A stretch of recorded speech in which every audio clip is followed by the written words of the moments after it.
Rahayu, Rahayu, Rahayu Sakti Mati, Om Swastiastu, Namo Buddhaya, Salam Kebajikan, Salam, Hong Ulun Basuki Langgeng.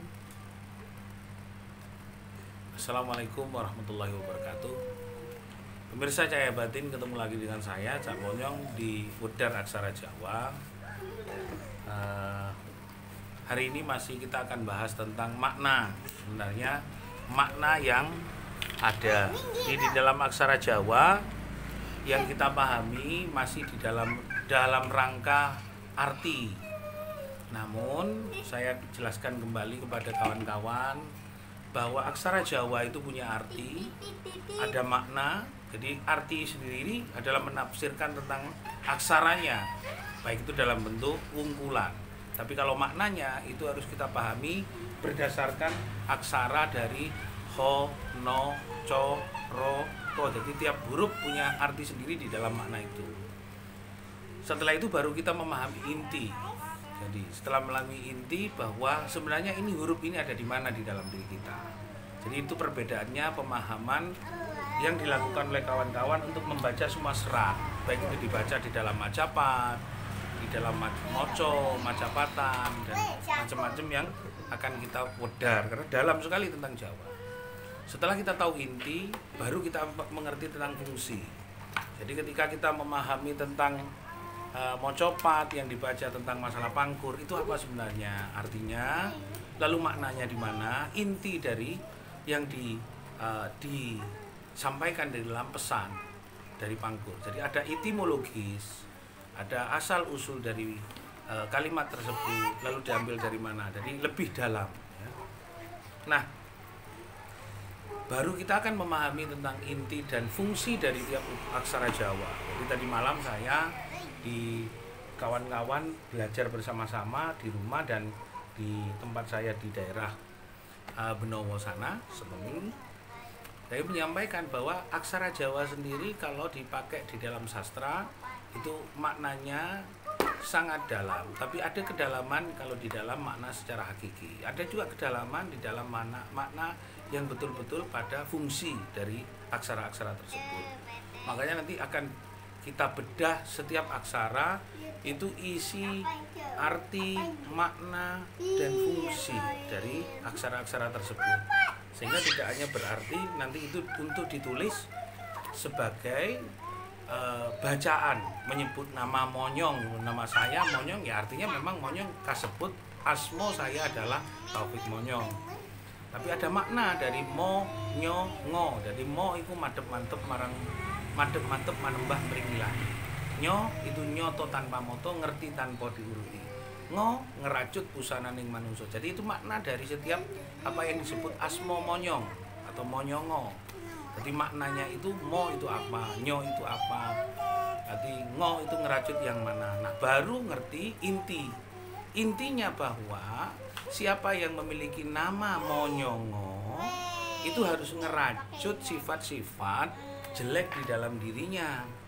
Jadi tidak boleh sombong, takabur. Itu bukan tidak boleh sebenarnya, memang harus lepas dari aspek-aspek pikiran untuk sombong, subhat, takabur, riya, dengki, tamak, serakah, bujui, bleto, gendengi, dan macam-macam.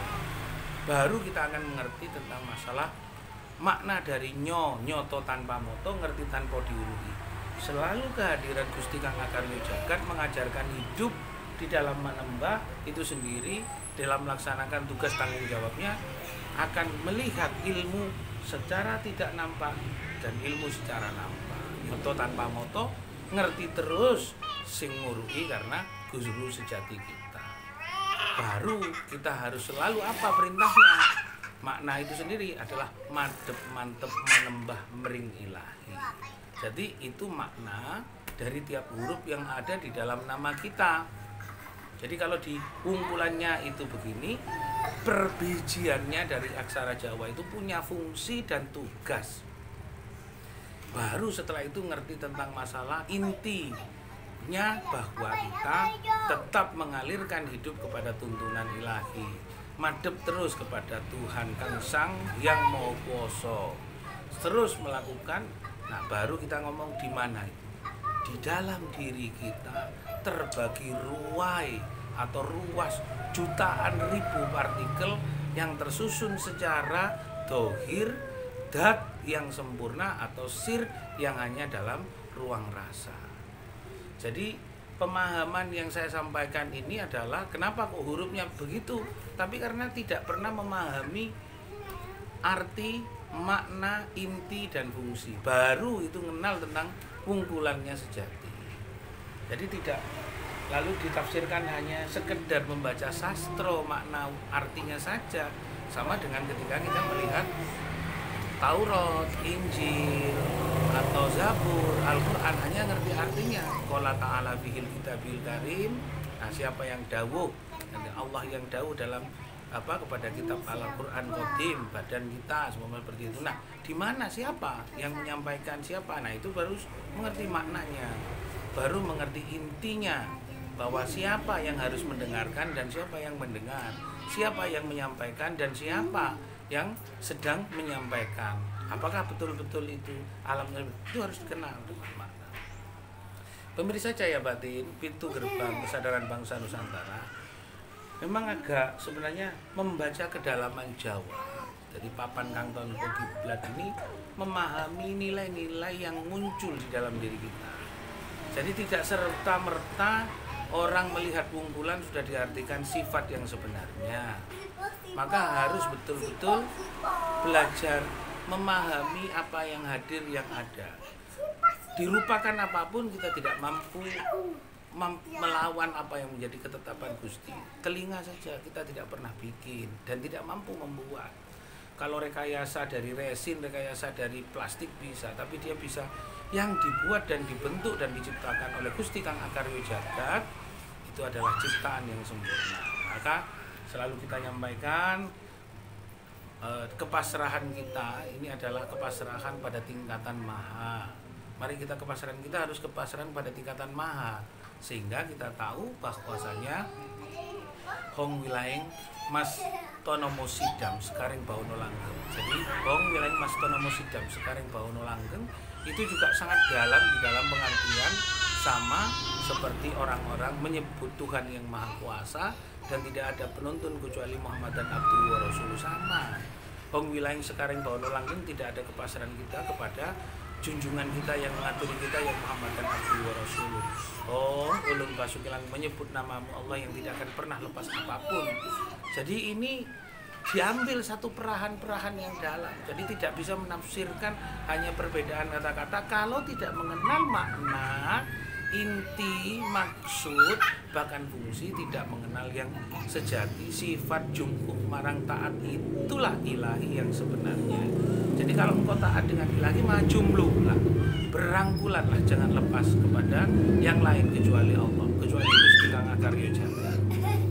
Di dalam persoalan-persoalan ini memahami kedalaman kita, itu memahami tentang nilai, bukan hanya sekedar arti, memahami nilai. Jadi apa yang terkandung di dalam diri kita itu adalah nilai yang sebenar-benarnya ada di dalam ruas-ruas kebatinan kita. Jadi papan Kangton Kiblat ini menyimpan rahasia yang luar biasa dari Allah. Papan Kangton Kiblat yang satu yang saya miliki ini nggak bisa saya jual, nggak bisa saya rombengkan. Karena tanpa ini saya nggak bisa makan, tanpa ini saya nggak bisa minum, tanpa ini saya nggak bisa merasakan senang, tanpa ini saya tidak merasakan tidur, tanpa ini saya tidak merasakan gendong anak, tanpa ini saya tidak merasakan menjadi orang yang bisa berbicara, mendengar, merasakan dan semuanya. Maka marilah papan Kangton Kiblat ini sempurnakan, agungkan, pujikan Tuhan itu seperti mengagungkan Sang Pencipta, karena kita telah diberikan raga yang sempurna. Maka pahamilah raga ini adalah sesuatu makna. Bayangkan kalau sudah tidak punya raga, ada di alam yang seperti ini, sana tidak bisa merasakan apa-apa, tidak bisa menyampaikan tentang kodrat dan ketetapan Allah, ketetapan Gusti. Kenapa Anda bertengkar antar saudara? Kenapa Anda bertengkar memusuhi saudara-saudara kita? Kenapa kita menganggap orang kita itu tidak baik? Marilah berbaik-baik pada diri kita seperti engkau berbaik-baik kepada Tuhanmu. Maka berbaik-baiklah kepada dirimu seperti engkau melihat sesuatu kebaikan yang diberikan oleh Allah Gusti Kang Akaryo Jagat seperti tiap hari. Terima kasih. Hong Wilayeng Mas Tonomo Sidam Sekaring Bawono Langgeng. Hong ulun basuki langgeng langgeng basuki. Hong Wilayeng Sekaring Bawono Langgeng. Nyuwun pangestune panjenengan, muga-muga pangestune panjenengan saya jadikan jimat Kalimosoto untuk menyempurnakan bangsa dan negara. Terima kasih. Rahayu, rahayu, rahayu saking tumati. Hung ulun pasukelangun. Salam. Wassalamualaikum warahmatullahi wabarakatuh.